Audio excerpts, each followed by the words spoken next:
nga pala si Jeffrey Banit, isang DepEd teacher. Ang nagkaroon siya kasi ng lalagnat siya every month.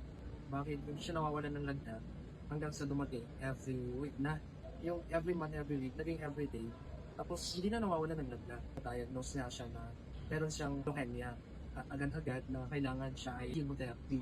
Kanyang chemotherapy ay 7 days. 7 days na sunod-sunod. Hanggang sa kinabukasan hindi siya makapaglakad. Alam mo yung 7 days niya, naging 34 days. So talagang nakita namin yung anak namin sobrang hirap na hirap, yung lagnat basically na nawawala. So nag-pray kami ng food supplement. Kailangan namin yung amazing pure organic party. Gising niya ng umaga. Alam nyo, nagkaroon kami ng hope kasi sabi niya sa mami niya, mami ang sarap ng buho. Ang blessing pa doon, simula noong August to November, hindi siya nasanyo ng dugo. Yung within 1 month, okay, yung kanyang platelets na 11, pumalo ng 361. At ang good news pa doon, nag-normal yung kanyang bone marrow noong January, tapos noong March, kinuha na ulit siya.